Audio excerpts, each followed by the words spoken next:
দর্শকবৃন্দ, আজ আমি সম্মানিত দর্শকবৃন্দ, আমি আজকে আবারও হাজির হয়েছি আপনাদেরকে বিশেষ করে আমার এই ভিডিওটা বাচ্চাদের জন্য, যারা খুব সহজে গল্পের ছলে বা দেখতে দেখতে হাসি খেলার মধ্য দিয়ে যাতে ইংরেজিগুলো খুব সহজে আয়ত্ত করতে পারে, এই আমার প্রচেষ্টা। সো এইখানে আমরা বাচ্চা দেখতে পাচ্ছি, এই বাচ্চাগুলোকে আমরা একটা প্রশ্ন ছুড়ে দেব এবং খুব পরিচিত সেই প্রশ্নটা, এবং সেই প্রশ্ন থেকেই আমরা তাদের মধ্যে থেকে আরেকটি শব্দ বের করে নিয়ে আসবো। তো চলুন আমরা তাদেরকে একটি প্রশ্ন করি। আচ্ছা বাচ্চারা, তোমরা বলো তো হোয়াট মানে কি?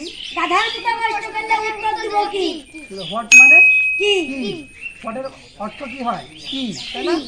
তোমরা কি জানো কি মানে কি? কি মানে কি? হোয়াট না? আচ্ছা, কি মানে আরেকটি অর্থ আছে, ঠিক আছে? ইংরেজিতে KEY, কি মানে চাবি। চাবি চেনো তোমরা?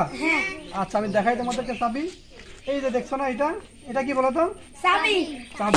তাহলে হোয়াট মানে কি, আর কি মানে চাবি। তাহলে আরেকবার বলি, হোয়াট মানে কি, আর কি মানে চাবি। তাহলে কি বানানটা কি হবে? KEY। কি হবে? কি মানে চাবি।